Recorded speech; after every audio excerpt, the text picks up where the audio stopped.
Peace and blessings, family. This is your brother Asar Imhotep with the Martin Delaney Center for Egyptology, and welcome to the Mbongi.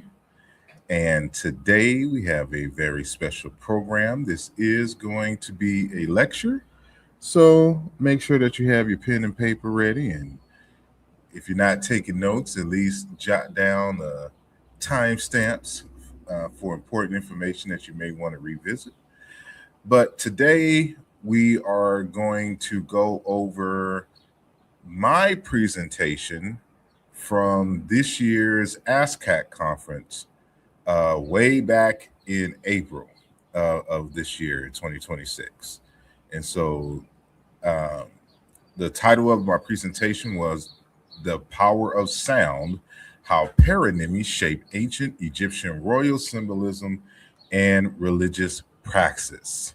Long title, but very important information and techniques for if you want to understand aspects of ancient Egyptian culture and psychology a bit better. So all that and more when we return in just a moment.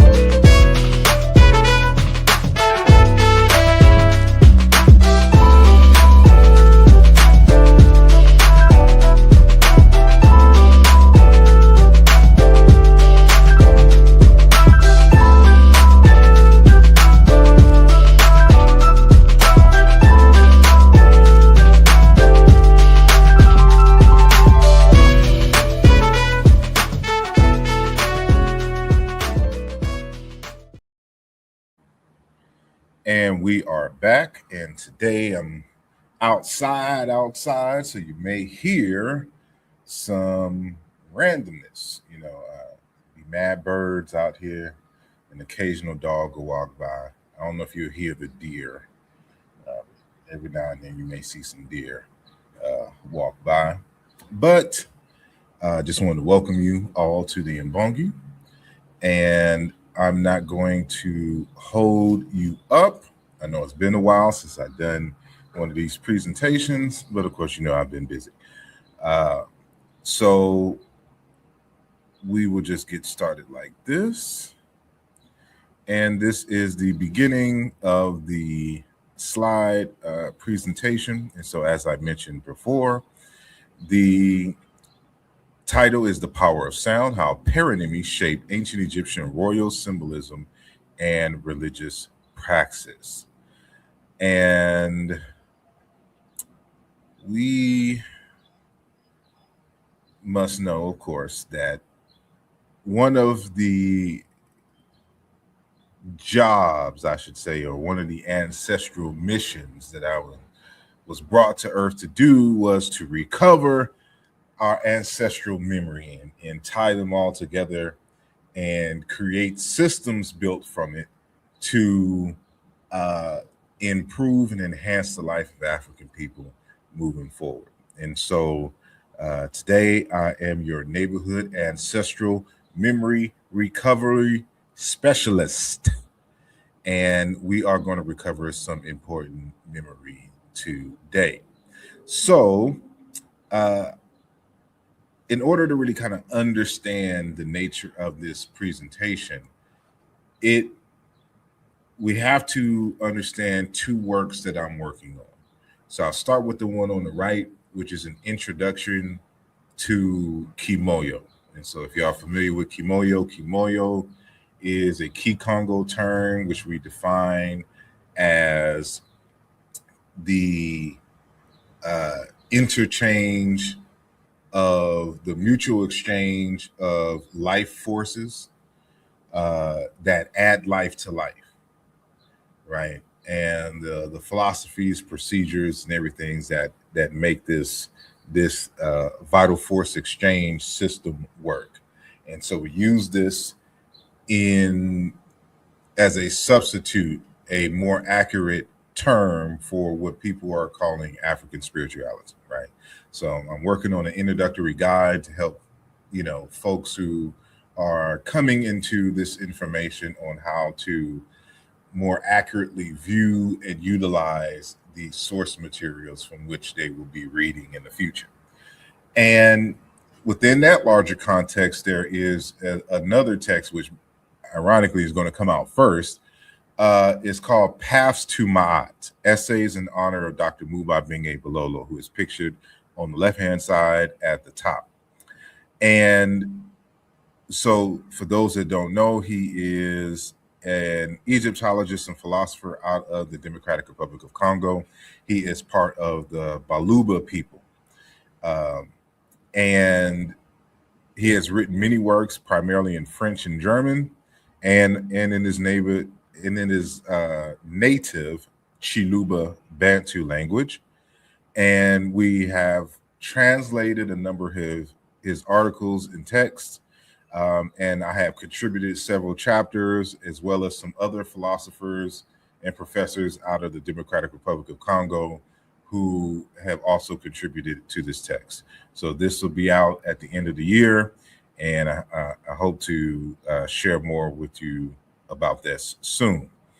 And so with that being said, and talking about African philosophy and spirituality and culture, in 2008, Dr. Bilolo submitted an abstract or it may have been 2007, not sure when the actual submission date was, but somewhere between 2007 and 2008. The conference was in 2008, but he submitted his abstract he asked the question, essentially, is ancient Egyptian a Bantu language? A question less original than ancient Egypt and Greece, right? I'm sorry, let me take that back. He submits an abstract on ancient Egyptian being a Bantu language, but his abstract was rejected. And this is a big international conference. There was over 300 abstracts submitted. So what Dr. Bilolo did is he wrote an open letter titled at the bottom in French, but I'm just going to read the translation in English for you all. Ancient Egyptian, a Bantu language, a question less original than Egypt and ancient Greece, right? And so what I did for the Paths of Ma'at book is I translated that entire text and I included it in the text itself, the larger text. And in the second, in the chapter that I have after that one, I have an original contribution based on something that he said in that text, right? So in the open letter to the Egyptologists, you can argue that Dr. Mbongi Bilolo was kind of in his feelings and he had to say something. But outside of that, he made several important and pertinent points. And so one of the things that he said, and I translated here in English, after a few grammar lessons on Gardner's Egyptian, some consider themselves specialists in African linguistics, capable of correcting an Obinga, Ndiji, or Bilolo on the Bantu foundations of the pharaonic language. Those who have never participated in the enthronement of a king or an African leader, who have never been present at the burial of a chief, who have never taken part in the ceremonies of preparing for a hunt or war in Africa, believe that after 30 hours of classes on Egyptian history, they are specialists in pharaonic culture, capable of positioning it within the context of other African cultures they are completely ignorant of. And so he's questioning, why did they reject the abstract when they specifically requested for original ideas and then ultimately ended up just taking kind of the lukewarm topics that they talk about all the time, right? So he's asking the question, which one of y'all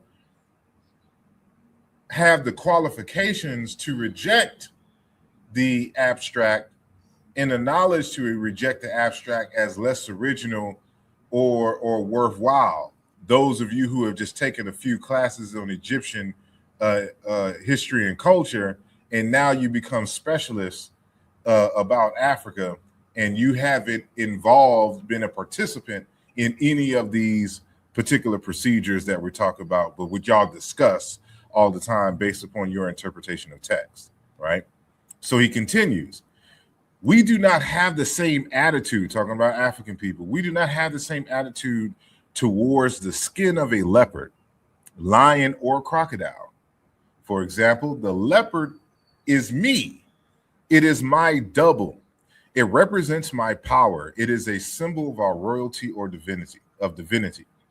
And when an African researcher from the lineage of power, I should note that Dr. Mbongi Bilolo is of royal heritage in the Congo. He is a prince. Sees the Egyptian priest or the Nubian king wearing a leopard skin, he knows and understands he knows and understands why without having to go through Western Egyptology. African Egyptologists think about their own culture. They do not discuss a foreign culture. African women exhibit various types of braids every day in villages, from north to south, even though they have never been to an Egyptological museum. Meaning that you'll see certain hairstyles that African women wear that you find in ancient Egyptian reliefs and texts and drawings, but they have not once been to an Egyptian museum or read an Egyptological book. Why? Because this is part of the collective heritage and cultural expressions. And so it is what I have highlighted in the red that made me look deeper into some aspects of ancient Egyptian language when it came to the concept of the double and, of course, the leopard skin, right? And so that's where the nature of the title of this particular talk came from, right? And so I would play a video, but I'm not going to do that here today. So as I take the advice of Dr. Modupe Oduyoye out of Yoruba professor out of Nigeria, and in this particular text, traditional religion in West Africa, what Egypt does not explain should be sought for elsewhere in the extended family. Meaning, there's a lot of ideas that Egyptologists just are not familiar with because they are not grounded in African culture. And so the ancient Egyptians did not write and do things with the expectation that their society would collapse and that in the future historians will be trying to decipher their culture and psychology. And so they wrote for the people of their day who, because they belonged to the culture, understood these things to a particular degree that did not need explanation. So in light of that, when the ancient Egyptians do not explain something themselves, oftentimes we have to go to related languages and cultures to see if they have the same concept and or words in their language, and we can kind of use that as a grounding, as a benchmark to better understand the little known or unknown phenomenon in ancient Egyptian. So that's what Dr. Modupe Oduyoye is saying right here. And so there's a phenomenon in linguistics called paronymy. And paronymy has two definitions: a word that is derived from the same root as another word but has a different syntactic use, like perilous or parlous, and a word linked to another by similarity of form, right? So in the ancient mind, two or more words that sounded alike the belief was that these two words belonged or had a relationship to each other, even if the semantic correlation was absent, like they wasn't in the same semantic field. Because the words sounded alike or the same, in the mind of ancient people who did not have and develop historical comparative linguistics, in their minds, these words must be connected. And as a result of them synthesizing words that sounded similarly or the same, a lot of culture and cultural motifs emerged as a result of this phenomenon. And this isn't exclusive to Africa. You can find this phenomenon across the world. So I'm gonna give you a few examples, right? So amongst the Greeks, you can see this play out. For example, in the article Sources of African Identity, W. Emmanuel Abraham says the best basis of this view lies in the linguistic phenomenon of paronymy, whereby one etymological root possesses different significations. So he's using the first definition that we gave earlier, right? For example, the root connection between the two Greek words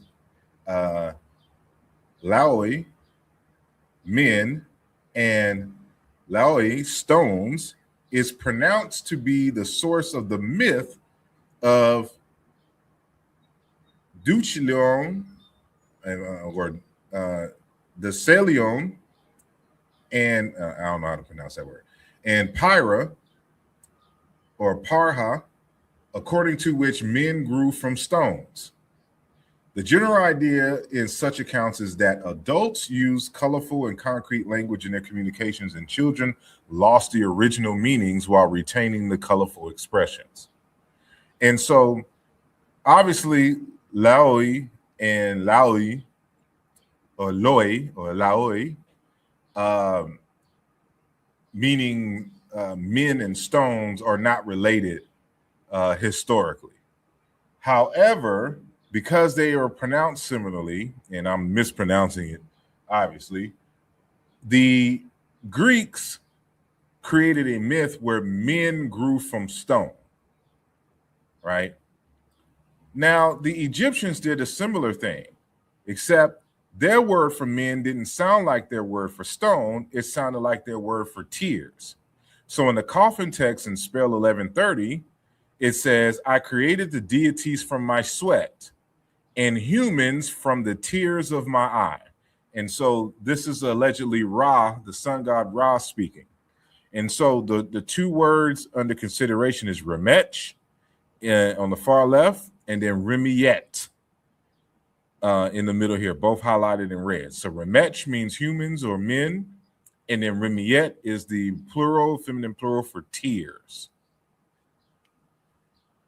And so because the words sounded alike in the language, the Egyptians created a myth where human beings emerged from the tears of Ra, in the same way that the Greeks talk about that human beings emerge from stones, based upon the similarity of words. So I hope you understand how this came about. So these myths, were not handed down by the deities.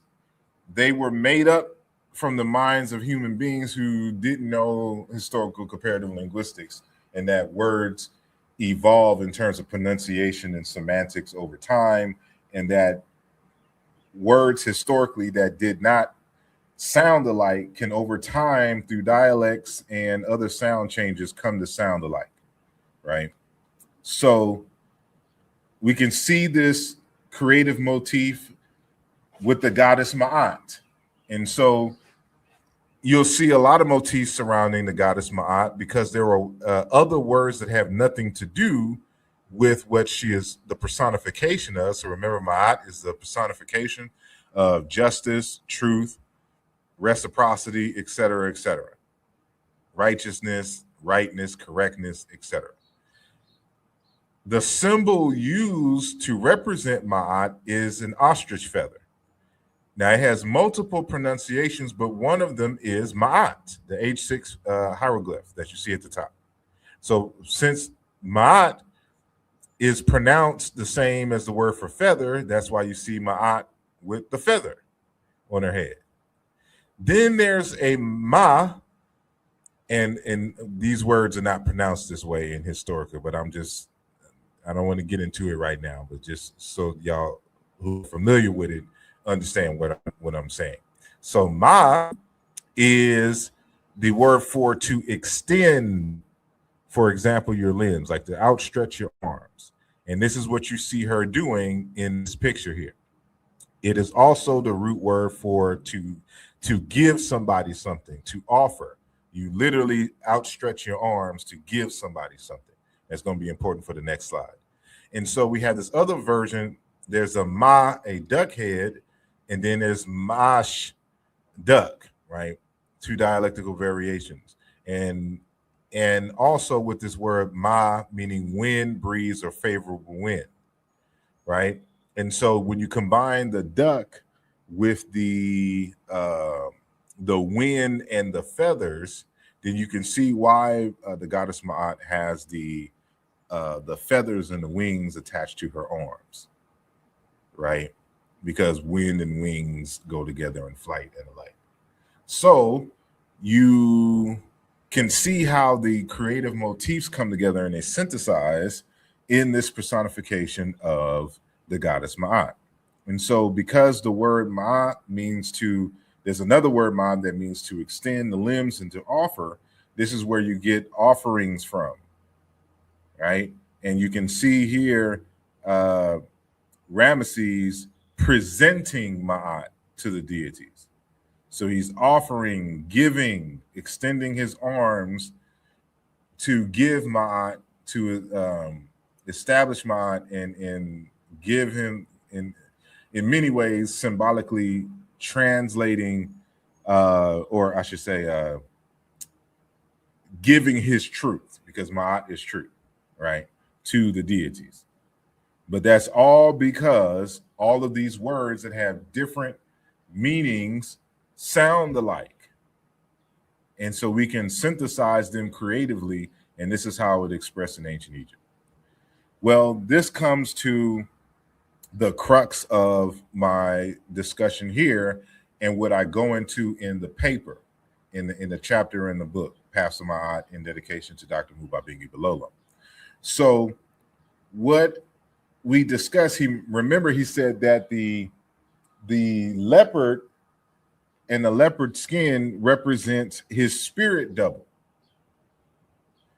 And we can argue that this is the case because the word for double and the word for double, or the word for spirit and the word for leopard sound alike in ancient Egypt.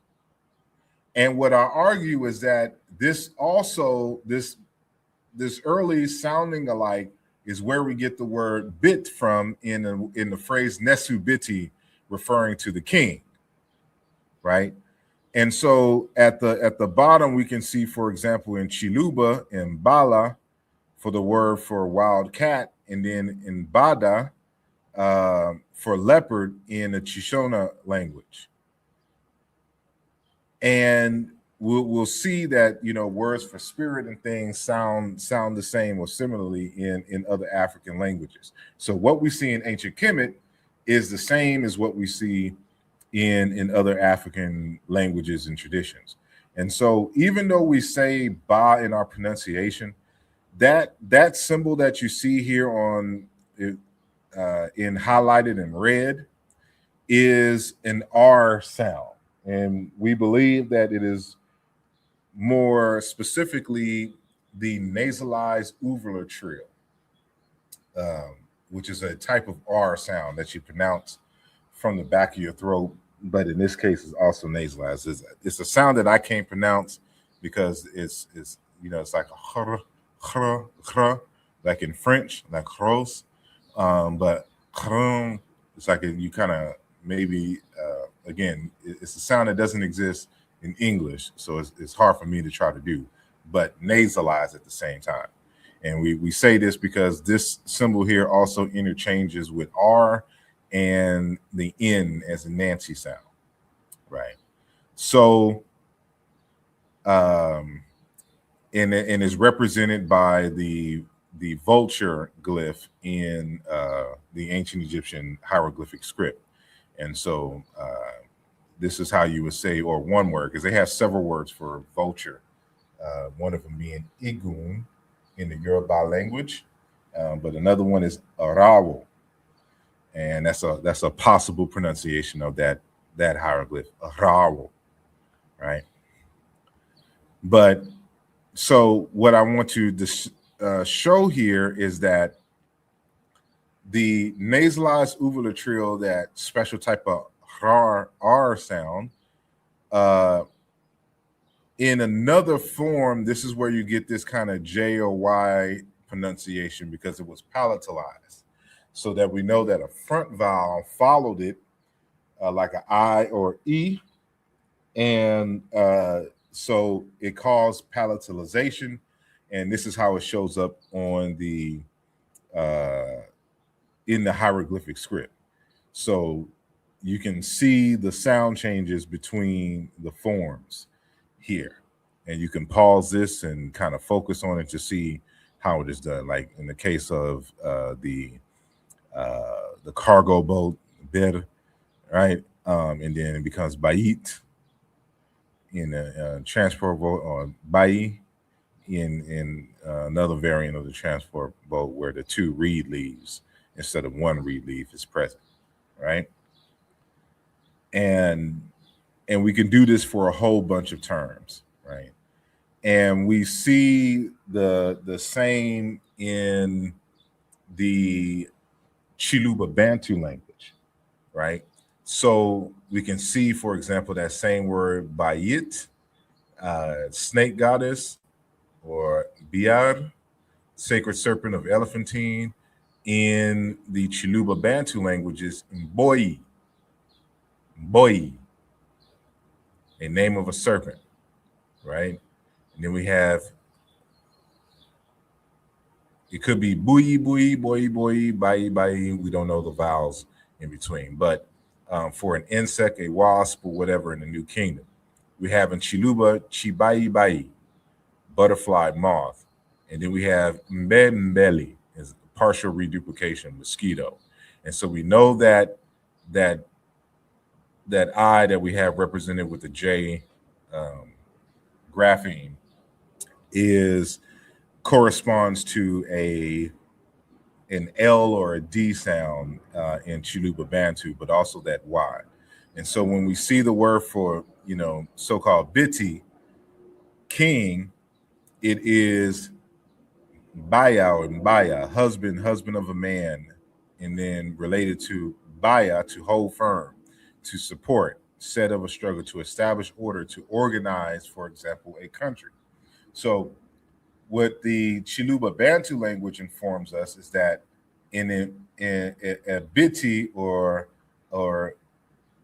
bayati or bayate is more so a word for a man or a husband, someone who is tasked with organizing and keeping the equilibrium of the country, establishing order, etc.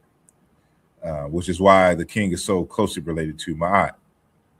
And so this slide here shows that the I that I talked about is also corresponds to L. In Proto-Bantu is a D sound, but in Chiluba it represents an L, and L and R is interchanged, but Chiluba doesn't natively have an R sound. So everything that corresponds to R in other languages is L or D in Chiluba Bantu. So we can see for this instance, Bayit, place, is Lubala, vast plain, large expanse of land or forest, Kabbalah, space, extent, or Chibidi, field, garden, farm, plantation. And then we have Bai or Bayit, meaning bee or an aggressive wasp or bee, or Bayut, meaning wasp.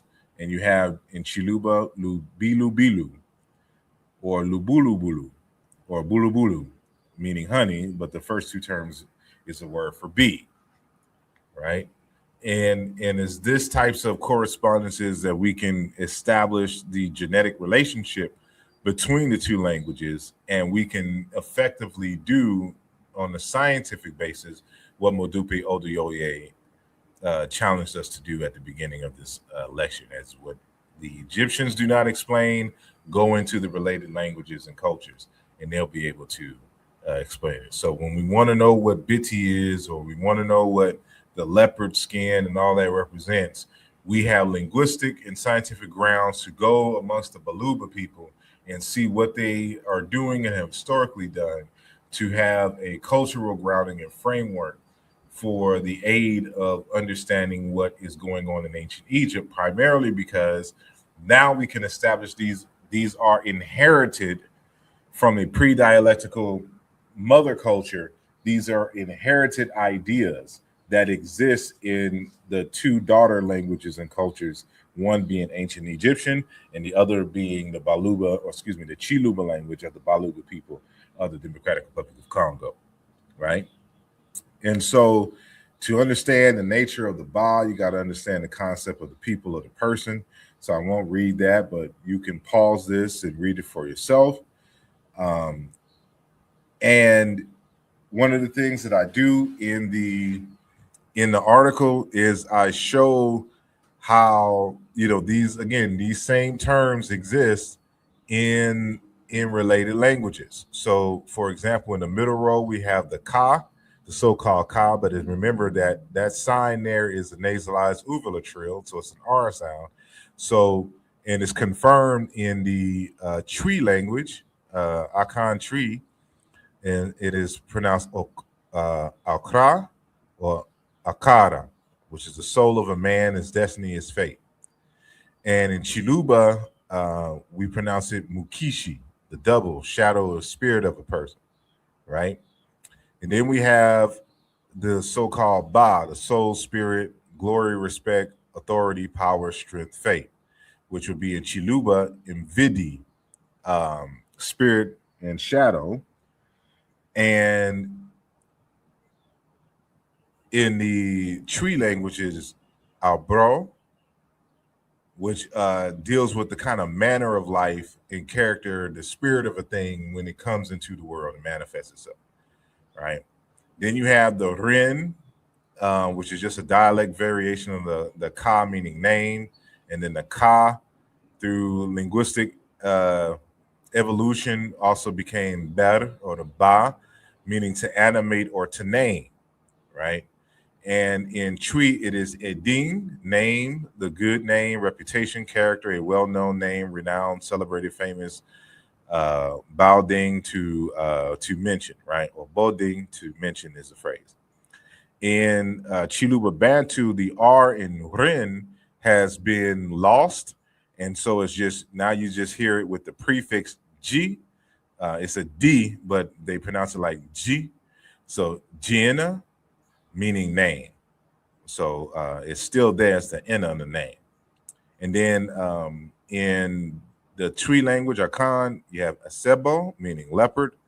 And that corresponds to the one way you could say leopard in the ancient Egyptian language, which is Rebi, meaning leopard or cheetah, or its syllabic inverse, which is Bari, which is leopard.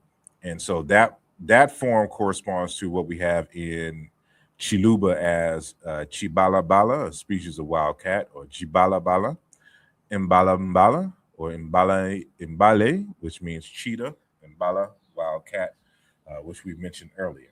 So we've established that these concepts exist also in these other languages, one in the far part of West Africa, in Ghana, and then the other in Central Africa, right? They use the same terms, just slightly different pronunciations, right?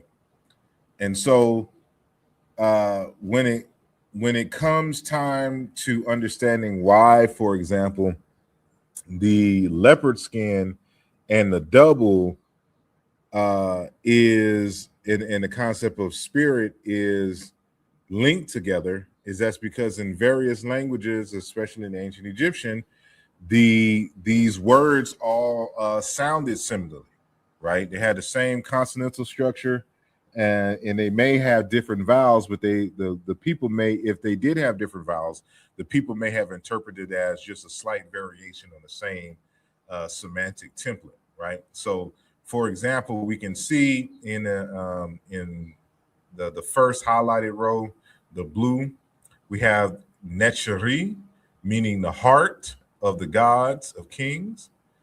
And we have Necher, God, divine, sacred. And then we have Neteret, meaning cheetah. And we have the Neteret, meaning the cheetah skin apron, right? And so the reason why the heart is important is because the words for heart and liver and sometimes lungs and even sometimes belly or stomach are used to represent or to convey the concept of inner or the center or the core of the person, because they all exist inside the body, you know, as in contrast to the limbs that extend from the body, and in this concept of spirit, right? And so it's believed that the spirit and the heart and mind are all connected. So that's why the same word for heart and mind is the same for or the same in these African languages. So like in Sumerian, for example, you have bar, bala, meaning liver, you know, mer, lung, bar, body, skin, back, shoulder. Then you have bar, soul, right? And then you have nemer, meaning leopard, and from mer, meaning lion. So just a wild cat, a wild animal in general, right? And so M and B interchange in Sumerian, right? So when we go down to the Yoruba, for example, you have Alkan, meaning heart. You have Alkan, meaning soul, because again, the soul and the heart are the same in African languages, in many African languages. And then you have Ekun, meaning tiger or leopard. And then Kininium, meaning lions. So in other words, a cat family. So you can see how these have been brought together because of the similarity of the pronunciation. So we're seeing why what Dr. Mubabinge Bilolo was stated was true, right? So, you know, the concept of the Ba is not an ancient Egyptian thing. It existed, excuse me, it existed in ancient Egypt, but it's found all over Africa. So one of the languages in which you can find the so-called Ba is among the Zerma speakers of the Songhai or Songhai people and empire. So they would pronounce it Baye or Bio, right, for soul or spirit. And you can tell a little bit about, so if we wanted to understand what the Ba was, we can see how the Songhai people, the Songhai people, express the Ba in their culture. So what we're going to do is we're going to go to a text by Dr. Hasimi Omaru Maega. And he wrote a text called Balancing Written History with Oral Tradition. It came out in 2010.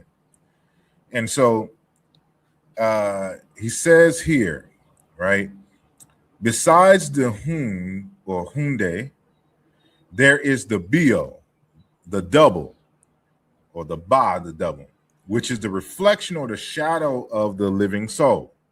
The double is not attached to the body. So remember, the bai or bio or the ba in ancient Egypt also is pronounced the same as the word for leopard. And it's the same thing in amongst the Baluba.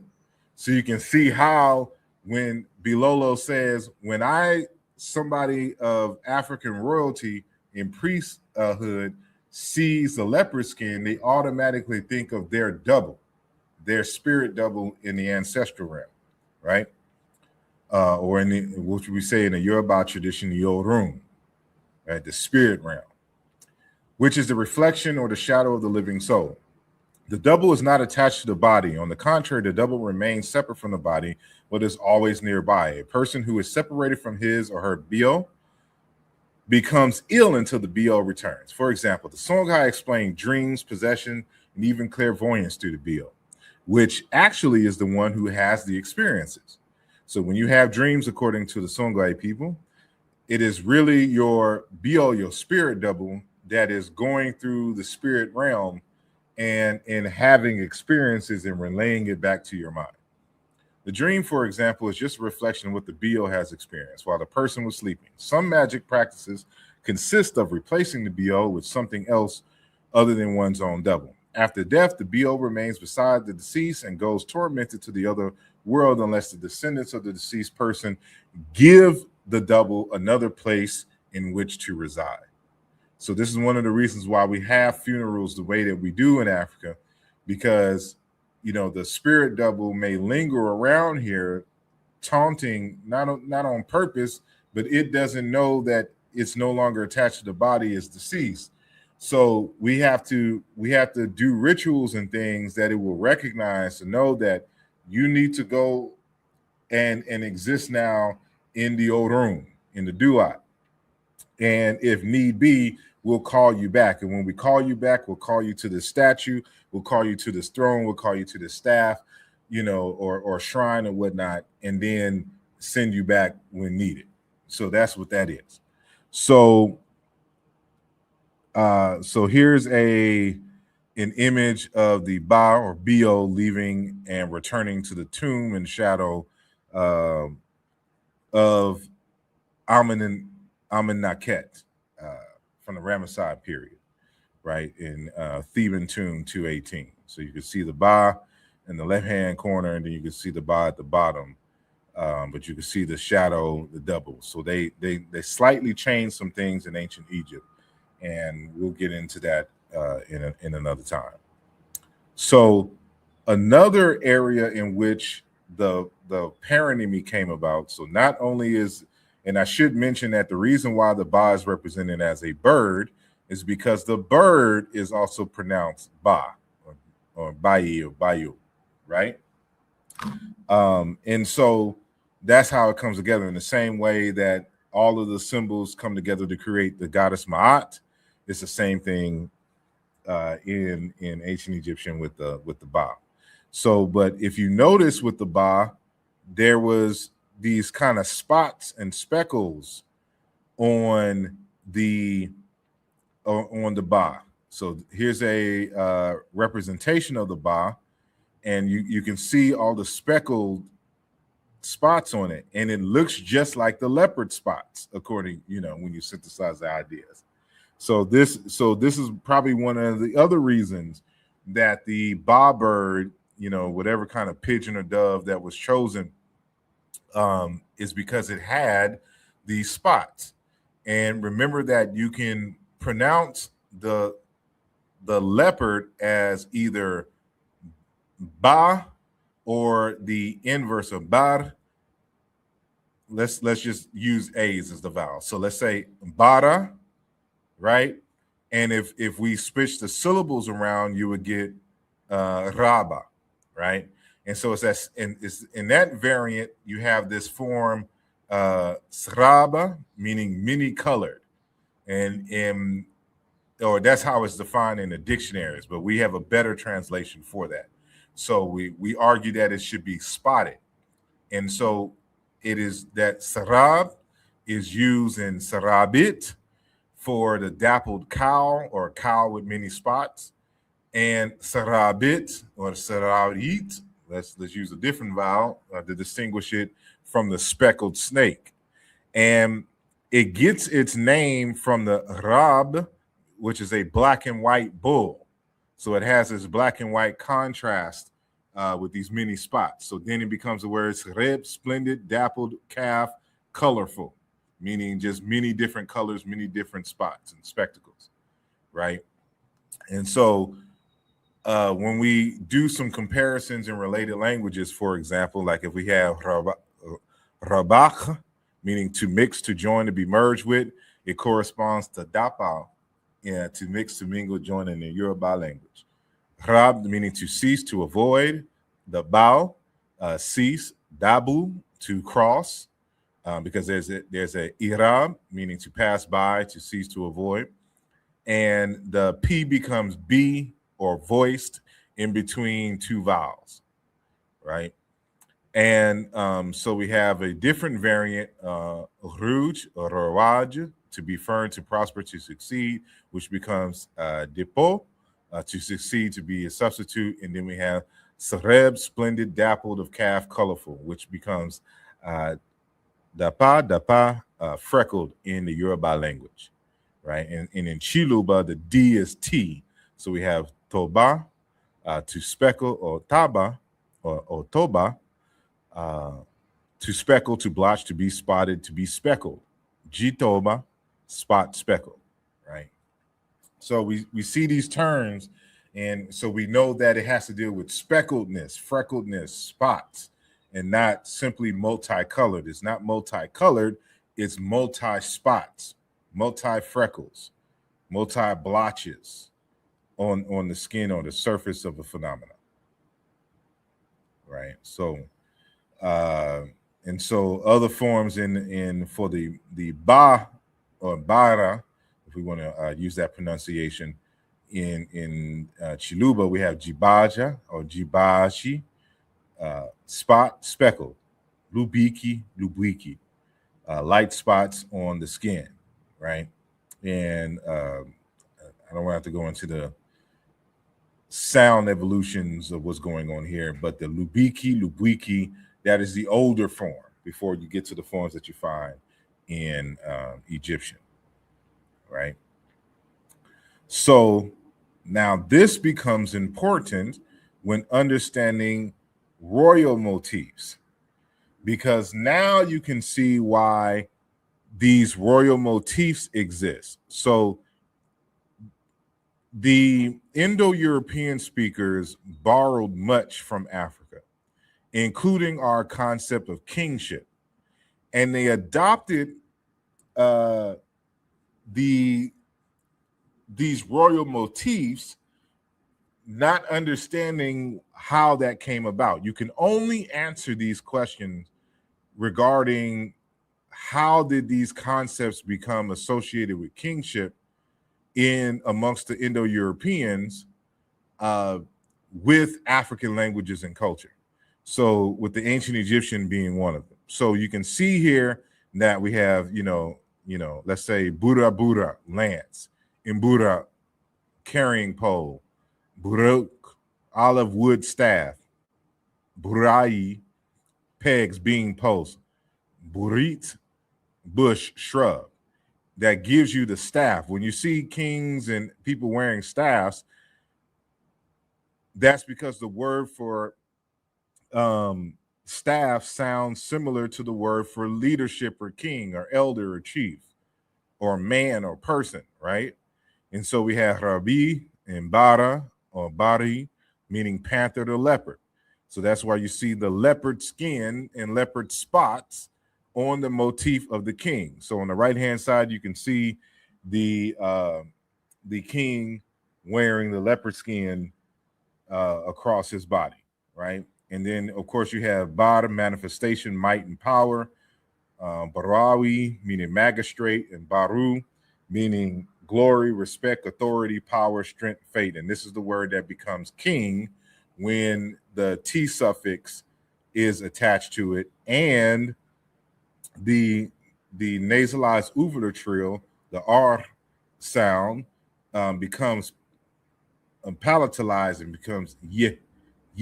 So you say, bayat and bayit for king, but that word comes from, manifestation, might, power, magistrate, respect, authority. And remember that power in things is the nominalized variant of a verb, meaning to do, to act, to create, to organize, to manifest, etc. And so the nominal form is manifestation, might, power. Remember that power and energy is the ability to act, the ability to do, the ability to create. So the king becomes the personification of power, in meaning authority in the ability to do, the ability to organize, the ability to create. And even with the throne, there's a reason why a king sits on a throne, because a throne sounds similar. So we have, the R became D, so it's body, seat, a throne. In the Nupe language of Nigeria, it becomes baye, buttocks, stock, base, bottom, substance, root meaning. So that's where your concepts for seat come from, for base, bottom, or from a verb meaning to hold up, to support.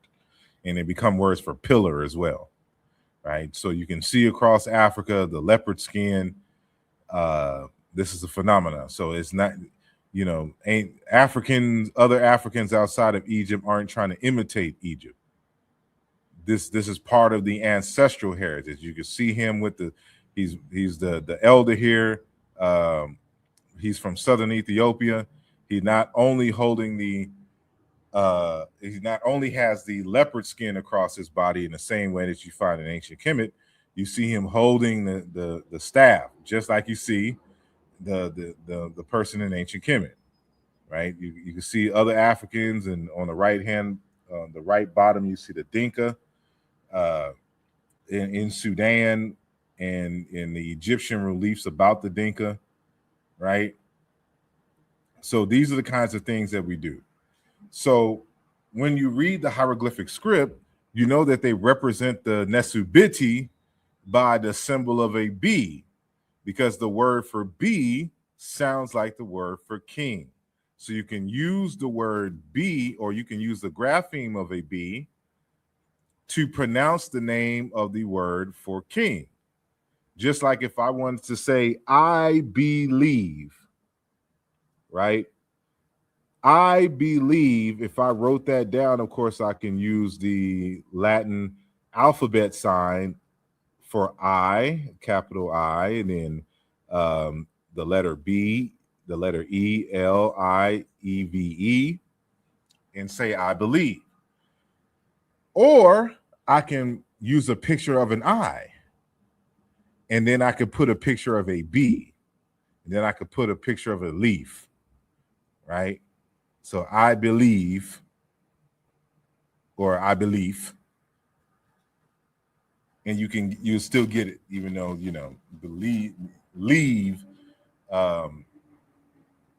is more when we use the plural. So, leaves.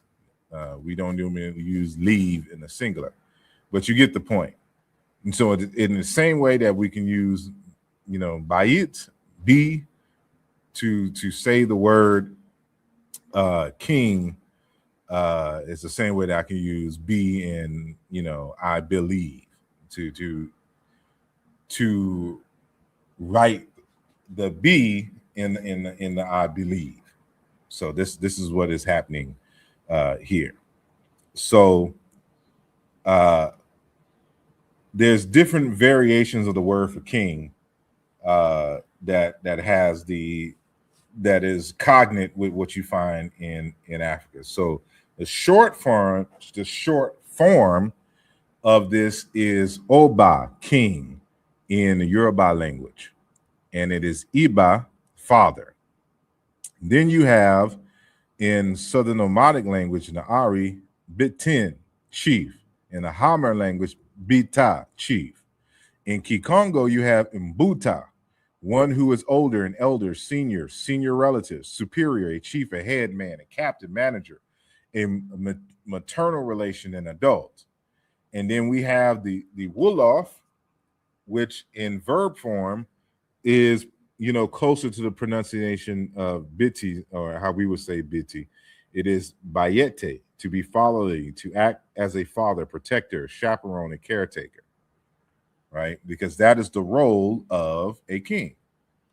And so in the palatalized form, you can, in the Chadic language, you have the Chadic language of Ngomo, Bia, person.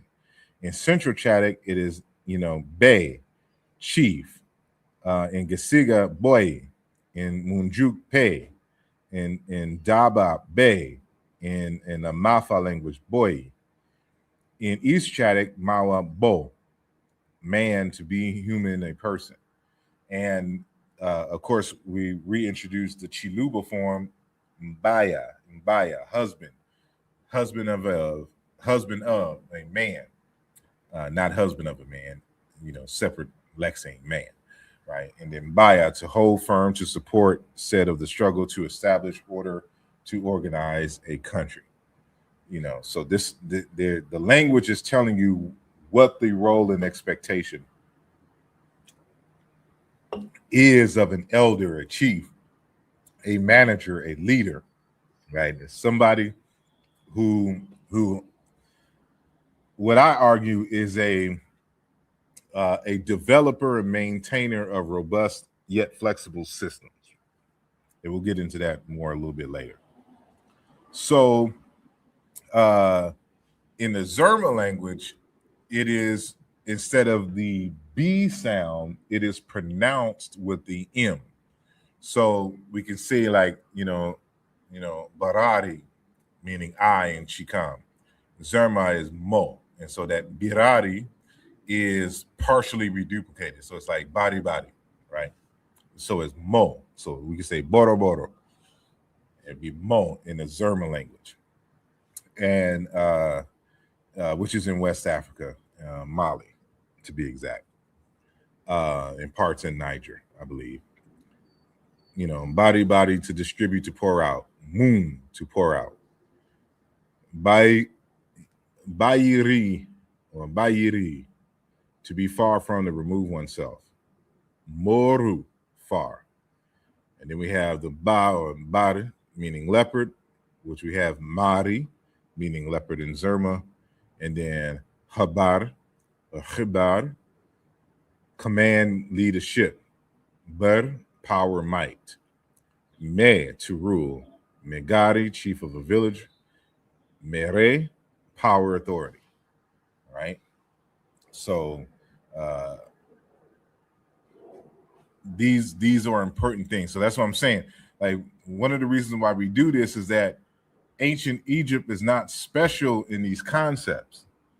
We don't have to recreate anything. These are natural inheritances of closely related and distantly related languages and people. So I'm trying to show you where elements that historically you found in ancient Egypt, how they still exist amongst their cousins, their brothers and sisters in Western, Central, and Southern Africa. Right. So again, we have the great leader of the Baluba people of old, Kasongo Nyembo, in 1961. And you can see that even though he's wearing a European suit, it is laced with the leopard skin or cheetah skin. And matter of fact, if y'all been paying attention to the World Cup, when the Congo came into Houston, they walked out of those buses, with the suits on, but with the leopard skins, draped around the suits. So that's the tradition. That's that African tradition going all the way back to ancient Kemet, right? So we're going to go to the Dinka. And so instead of Bai, it is Bani for them. So Bani, leadership, chieftainship, king. Bani, leader, king, chief, teacher. Ben, home, king or prophet. Bani, chieftaincy. And Bani, leader, chief, rich person. Bendit, chief, wizard. Benyi, B, spear chief, religious head of a clan, right? And you can see a photo of some of the Dinka who live in the Sudan. This picture was taken in 1959, right?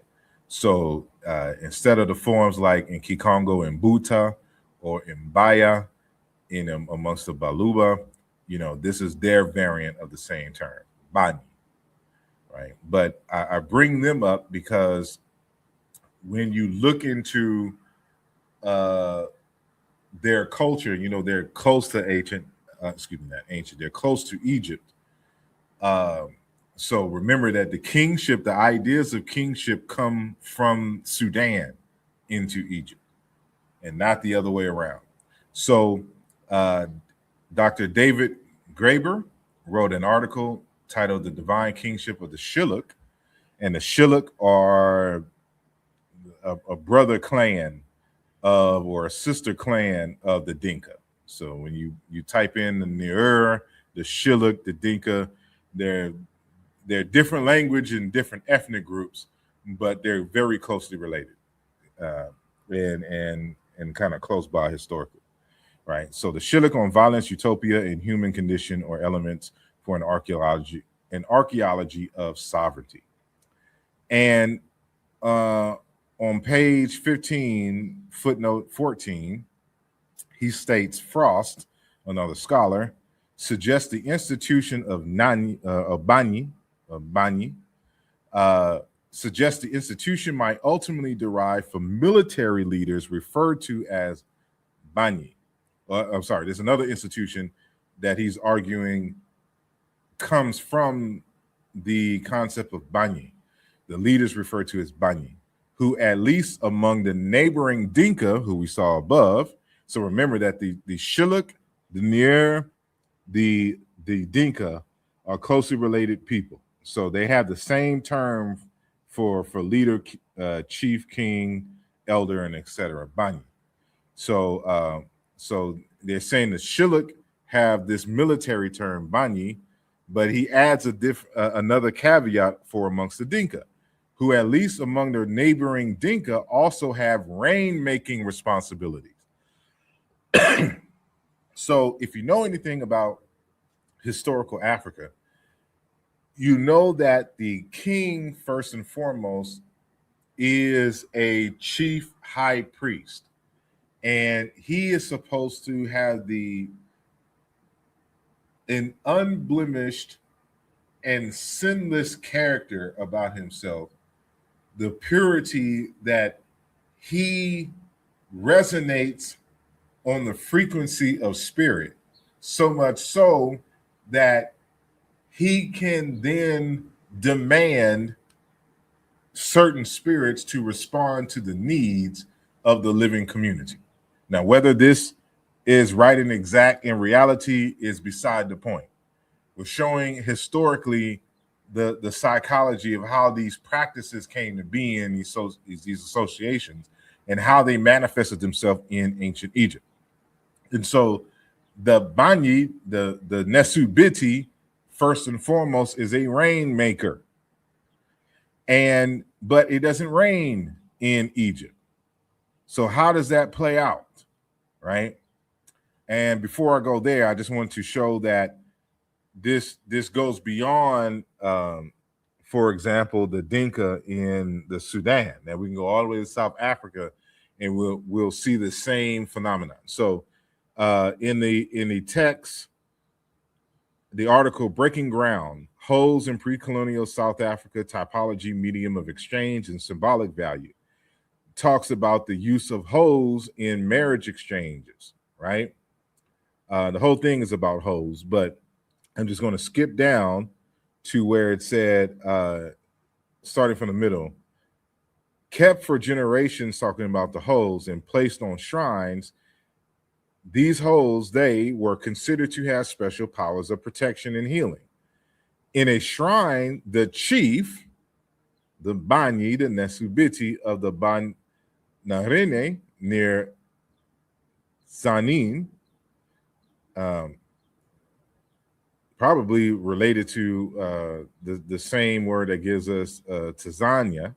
Tanzania, as a lot of us pronounce it, kept ritual objects, including a type 6 hoe, to perform ceremonies such as rain-making, preparation of the seed for planting season, and other rituals on behalf of the community. So again, if you understand the role of the king, the chief, the elder, the leader, he's supposed to be of such supreme character and purity that he can demand in times of trouble that the spirits responsible for certain phenomena, for example, rain, would respond positively to the request of the king on behalf of the community. So this chief priest does rituals on behalf of the community. Just like in the biblical tradition, how the chief priests collectively were called the Levites, the son of Levi. Their only role was to do sacrifices and things to Yahweh so that Yahweh would act favorably on behalf of the Israelites. So it's the same tradition here, right? So we continue.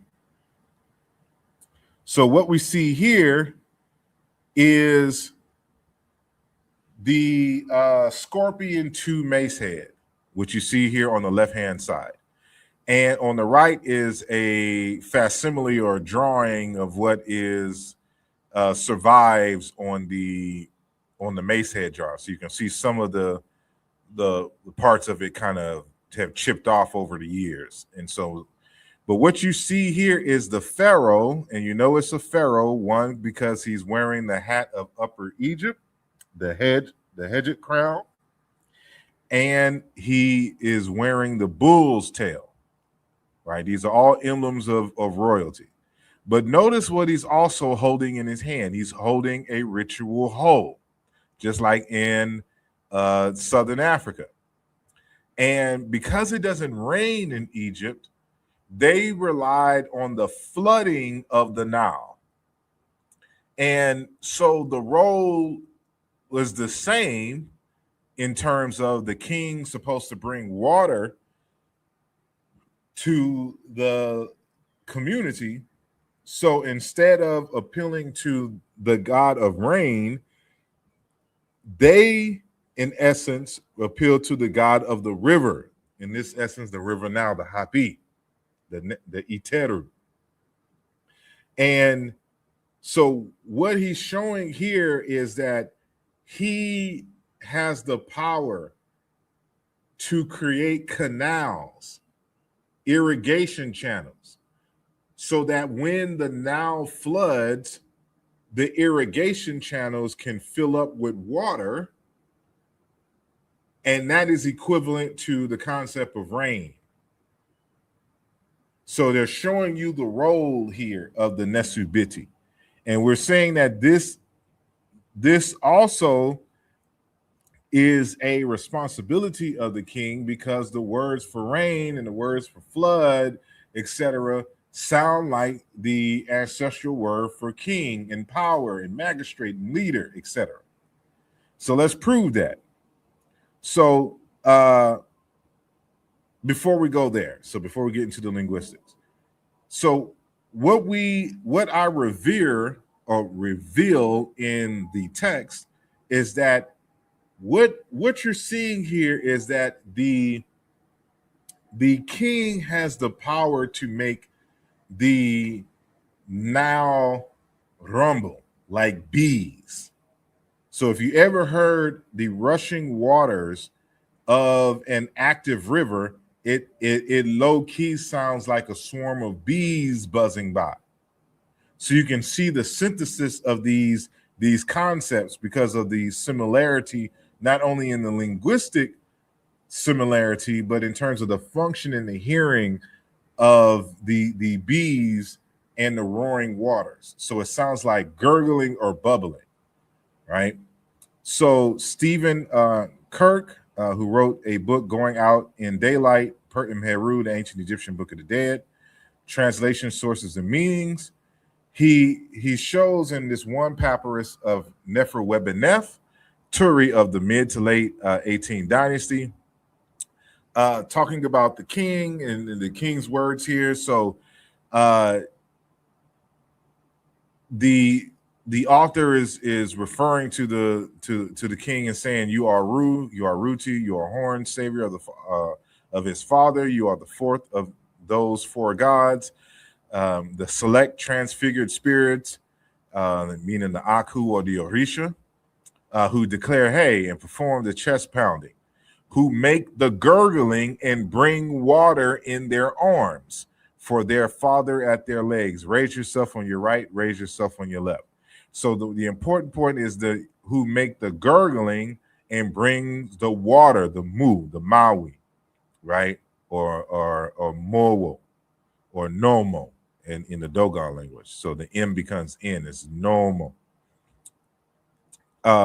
So I have highlighted here the word that he translates as gurgling, B or bai, right? And remember that we have demonstrated that when it's bai or the like, that this is because the nasalized uvula trill, the R sound has been palatalized and became y, right?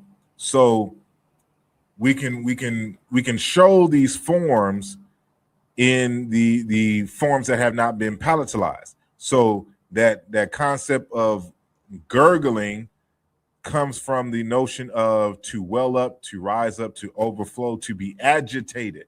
Like if you was to stir a glass of water, or you used to agitate a tub, like when your babies get in the tub and then just start splashing water everywhere, or you got a dog that you wash in the tub and they just start splishing and splashing, that's agitation. That sound, that whoosh and whoosh, that whoosh, squish, and however it sounds. That's the sound of an overflowing river, the rushing river, right?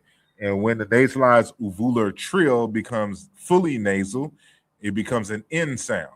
So it becomes bin, banyi, to flow out, to swell of the now, to overflow, to swell. Barit, inshore, eddy, a whirlpool. And so that concept of barai, to be agitated, reflects in this term at the bottom, body, tremble, flutter. Body, tremble, shake, move about, jump about.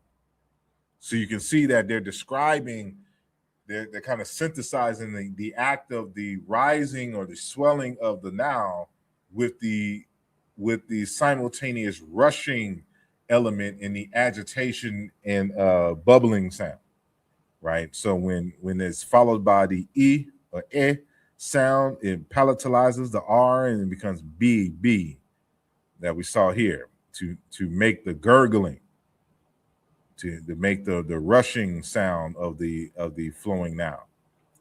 And so we see other variants of this form in Beri, behave like a madman, or to shake, or in Beri, tremble, shake, move about. And in Chiluba is mubulu, recklessness, lack of calm. So that's ultimately what it is saying. It's the lack of calm, the agitation, the roaring waters of an active flooding now.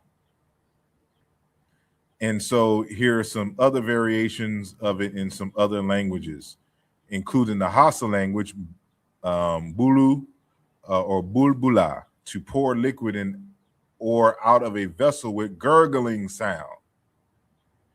In the Nupe language, we have bubunyi, partial reduplication, bubbling sound caused by water entering a bottle held underwater. And then they have the form beya, to overflow. So you can see in other Chadic, hobal, rain, bachoma, bole, rain, which would be like imvula, rain or flood in the Chiluba Bantu language, right? All of these things come together. And so this pretty much ends the presentation. Of course, in the article, I have a lot more mentioned in synthesizing. And so I'm going to give a summary here that is based upon my years of analysis of African concepts of leadership and kingship. And so what I discuss and I argue is that on the one hand, the African king is the central pillar of a house for which people and institutions can lean on and not fall. And y'all would know this from my text jÄsubiti that I released in 2016. We continue. One who has double sight can see in the diurnal and nocturnal worlds. I didn't mention this in the presentation, but I do mention this in the article, how the speckledness, the contrast between light and dark represents the king's ability to move in between the Orun and the world of the living, right? The ancestral spirit world and the world of the living, right? He is a husband, father of the nation, community, household. He is also polygamous, therefore has at least 2 wives. He's married to the land and married to his human partner. And then, of course, some kings had multiple living women as wives as well. But all kings are polygamous at the base level, meaning that he's married to the land. He has a relationship with the land and the spirits of the land, as well as having a same working relationship and loving relationship with his human wife or wives. He is an organizer or a creator of systems, as I mentioned earlier, and one who opens the canals and makes the rivers to gurgle, buzz, rise, and flood the fields. And in another context, we can talk about how, going back to the living human wife, that when you have a relationship with the land and you can make it flood and produce, when it comes to your woman, this aids in the process of having her canals to flood. And so I won't go into any details. If you get it, you get it. There's a way in how all of this correlates to one another. So we're going to leave it there for now. So I do appreciate your time and just look in the future for more of these presentations. And sorry I took so long to come to the public and share this with you all. But I shared it on a Patreon. So if you have not joined the Patreon, you get access to lectures and things early. And here is my Patreon page. And if you want to support, the channel financially, there's a Cash App address at the bottom of the page, or you can give a financial chat, on YouTube as well. And so there's many ways in which you can support this channel. And, we're going to keep bringing you the information and, great interviews and guests and the like. And so we do appreciate your time. So if you have any questions, please make sure that you leave them in the comment section, and make sure that you like and thumb up the video, and we will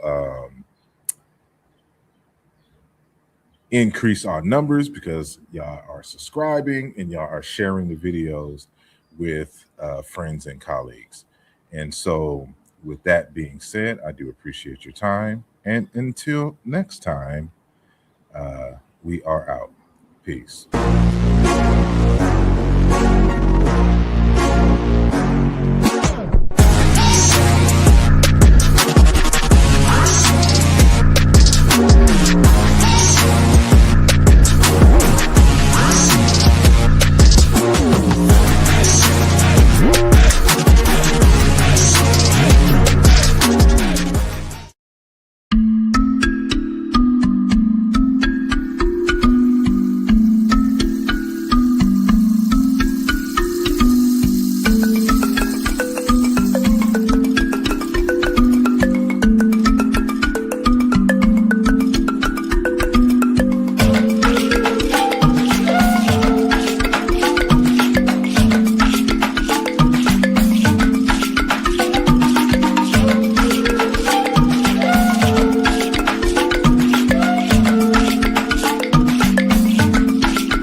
This program was created with the love and support of all our Patreon members and subscribers.